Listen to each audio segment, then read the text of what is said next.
All right, so today I want to kind of slide into a different type of conversation because I usually am very uplifting and I speak about, go for it and go do it. But today I kind of want to teach people how to pivot. I kind of want to let guys know and girls know that sometimes it's okay to pivot. And what I mean by pivot is go into a new field. There's nothing wrong with sometimes saying this ain't gonna work out. Like we sometimes we sit here and we try to chase a dream for 20 years. And then we look back when we were 17 and we was like, dude, we could have did so much more. There's no point in trying to do something you can't do. If you 5'2", if you 5'8", you can be as good at basketball as you want. You're not gonna make it to the NBA. There's a very, very slim chance. There's like one person in the NBA that's like under 6 foot. One or two people. And there's millions of people trying to make it. That person could be you, but most of the time it's not going to be. You know what I'm saying? Some people can't rap at all. Like sometimes you just can't do it. Sometimes you just can't catch a rhythm. Sometimes you just don't have the lyrical ability. Sometimes you just can't flow correctly, and that's okay.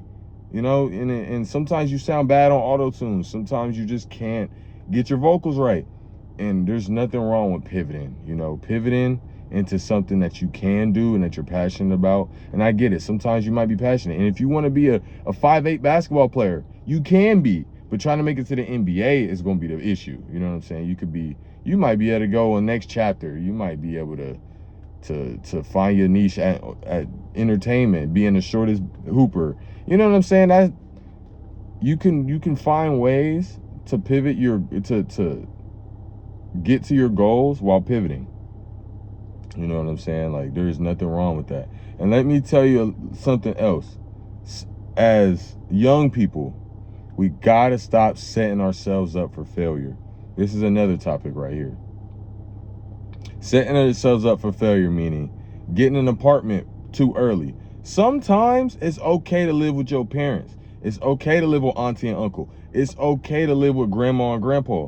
Sometimes it's okay to wait a year and not have to pay no rent, and you're able to save up. Sometimes you don't need to rush out just because you want to have a girlfriend and be laid up in the house.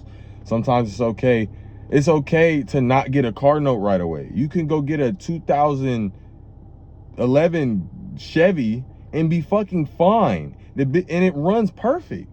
You know what I'm saying? There's nothing wrong with living below your means until you have the means to do so. You get what I'm saying? There's nothing wrong with that. A lot of people seem to really think that you need to have the nicest car as your first car. You need to have an apartment in the suburbs as your first apartment. No, sometimes you got to live below your means a little bit and figure out your way until you have a job or you have an income that can support what you want to do. Or you have enough saved to where you can buy the thing and not be worried. You know what I'm saying? If you want a super nice car, why don't you go save up half of it before you make a down payment? Why would you want to make a down payment and now you paying $500 a month and then you paying $200 a month on top of that in insurance? It's not smart, and then you're going to be stuck at doing whatever you're doing.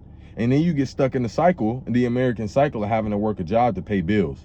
And now when you're working just to pay bills, it's harder to elevate. It's going to be harder to go back to school. It's going to be harder to take a trade school class. It's going to be harder to, elevate yourself because you're going to constantly be in a rat race trying to figure out how the fuck I'm going to pay these bills.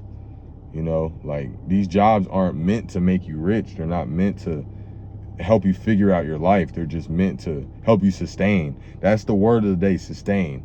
You cannot get rich while sustaining. Sustaining is the worst thing you can do as an American, because those years and years and years will go by and you will look back in 30 years, in 20 years, in 50 years and be like, I was sustaining, I was comfortable. You don't want to be comfortable. Being comfortable is the worst thing you can do in this day and age, especially why this economy is so bad. So yeah, man, that's all I wanted to say today. Hope you was able to get a little something out of that. I'm about to go eat this Chipotle. You know what I'm saying? I'll see y'all in the next video. Peace.